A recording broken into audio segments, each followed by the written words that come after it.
Hello again. So this here is a representation of some of my cooking materials for going out camping backpacking.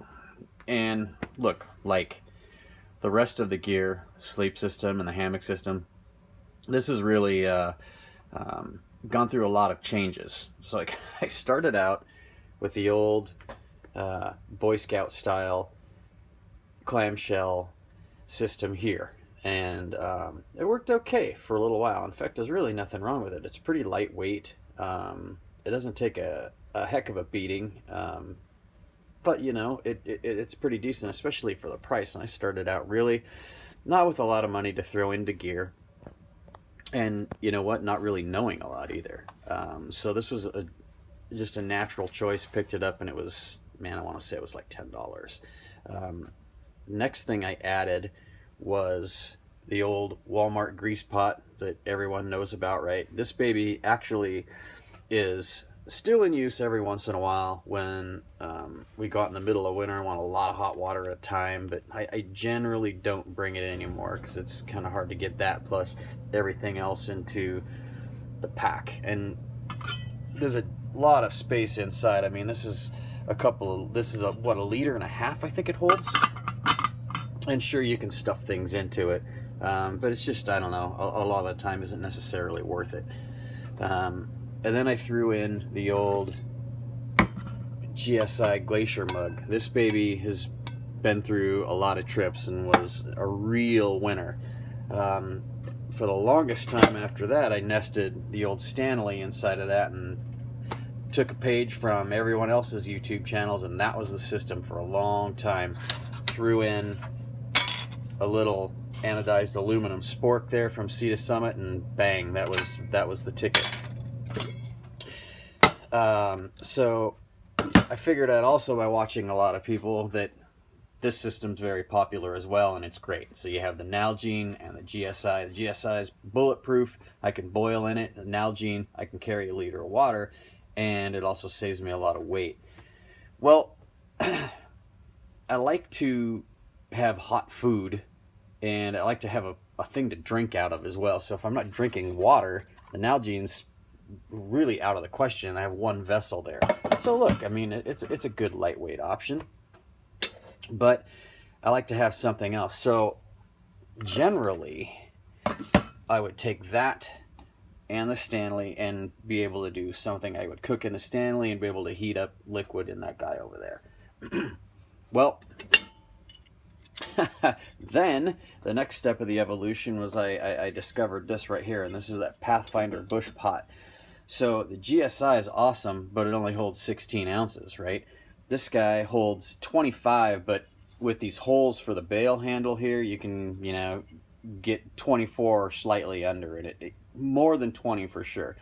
So not only can I fit more in here, but it also nests quite nicely with the Stanley, just like that. And guess what, man?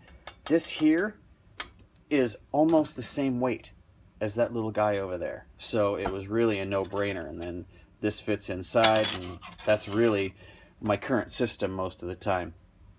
You can even fit a small canister of fuel in there. You cannot do the Pocket Rocket stove, the standard version, and the fuel canister inside of the Stanley, though. It just won't go, or this one either.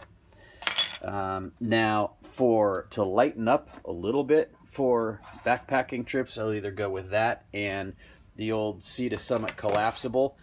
This is 16 ounces that thing holds, and it only weighs a couple of ounces, collapses down to nothing. Is absolutely awesome piece of equipment right there. Really, you wouldn't necessarily think so, or at least I didn't think so when I bought the thing, that this silicone would be so strong, but it is. It's really nice.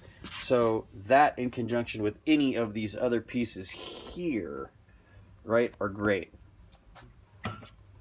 So you could do something like this for a lighter weight yet very strong setup. So I'm not talking about the ultra light things you can get by, let's say, recycling plastic materials, or even using some of the other GSI stuff, like their soloists and then their minimalists.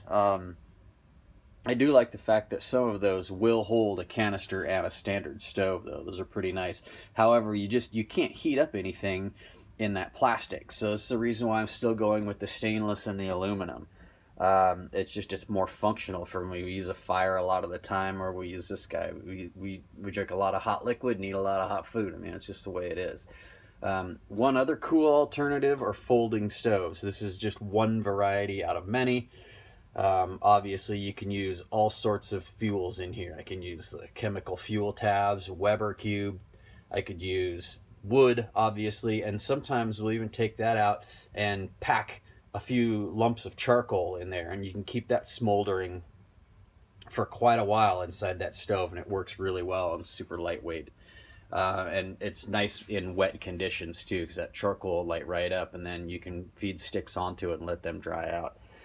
So this was just part of the evolution of my cook kit and kind of the way it goes now. Just wondering though, what everybody else does for their kit. See, with me, it's always a compromise between obviously what I need it to do functionally, what I want to pay for it, and how much it's going to weigh in the end. So I would love some feedback. You know, what you guys are using. Do you use any of the items here or something else? Has anyone ever tried out any of the GSI ultralight or other ultralight type backpacking cook systems? And kind of, you know, what are your thoughts? Definitely appreciate it.